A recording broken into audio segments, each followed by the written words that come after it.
எங்க ஊரு, எங்க கோயிலு, எங்க இஷ்டம். வேணும்னா வச்சு போய் இல்ல புடிங்கி ஏறிவோம். இந்த கோயில நீ கட்டினியா?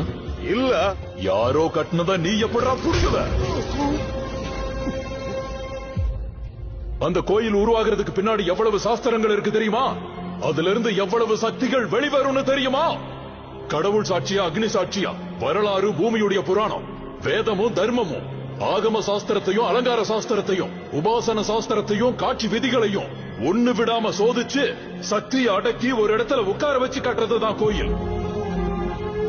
அந்த மாதிரி கோவில்கள்ல பிரதிஷ்டிக்கிற மூலவரோட சிறப்பு என்ன தெரியுமா? எல்லா பிறப்பும் உடன்பிறப்புங்கிறத போதிக்கிறதுக்கு சாட்சாத் அந்த கலியுக தெய்வம் வெங்கடேச பெருமாள், தர்ம தத்துவத்தை போதிக்கிறதுக்கு ஸ்ரீராமர், வாழ்க்கை தத்துவத்தை போதிக்கிறதுக்கு ஸ்ரீகிருஷ்ணர், ஆத்ம தத்துவத்தை போதிக்கிறதுக்கு அந்த பரமசிவன், தைரியத்தை வழங்குறதுக்கு ஆஞ்சநேயர், காரிய துணைக்கு விநாயகர், செல்வத்துக்கு லட்சுமி, அறிவுக்கு சரஸ்வதி, சகல தேவதைகளோட சக்தி சொரூபத்தை கொடுக்கிறதுக்கு சாட்சாத் அந்த அம்மனே இருக்காங்க. இத்தனை பேரை உங்க நல்லதுக்காக கோயிலுக்குள்ள உட்கார வச்சா அந்த சக்தி சொரூப சிலைகளோடயே விளையாடுவீங்களா?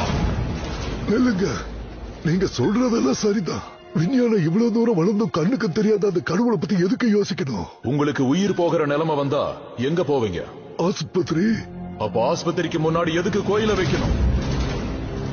கடவுளே, நான் ஒரு உயிரை காப்பாத்த போறேன், எனக்கு நீங்க துணையா இருங்கன்னு ஆண்டவனை வேண்டிக்கிட்டு வைத்தியம் பாக்குறாங்க. எதுக்கு? டாக்டரோட வேலைக்கு பின்னாடியும் தெய்வம் இருக்குங்கிற நம்பிக்கை. நீங்க சொல்ற விஞ்ஞானத்தை நம்புற சயின்டிஸ்ட் கூட ஸ்ரீஹரிகோட்டால பயன்படுத்துற ராக்கெட்டோட டாக்குமெண்ட்ஸ கடவுளுக்கு முன்னாடி தான் வச்சு கும்பிடுவாங்க. எதுக்கு? தெய்வம் அவங்களுக்கு துணையா இருந்து அவங்க லட்சியத்தை காப்பாத்துங்கிற நம்பிக்கை. கடவுள் படைப்புக்கு தந்தை, இயற்கை தாய், அவங்களுக்கு பிறந்த குழந்தைதான் இந்த விஞ்ஞானம். இது நிஜம், தெரிஞ்சுக்கோங்க.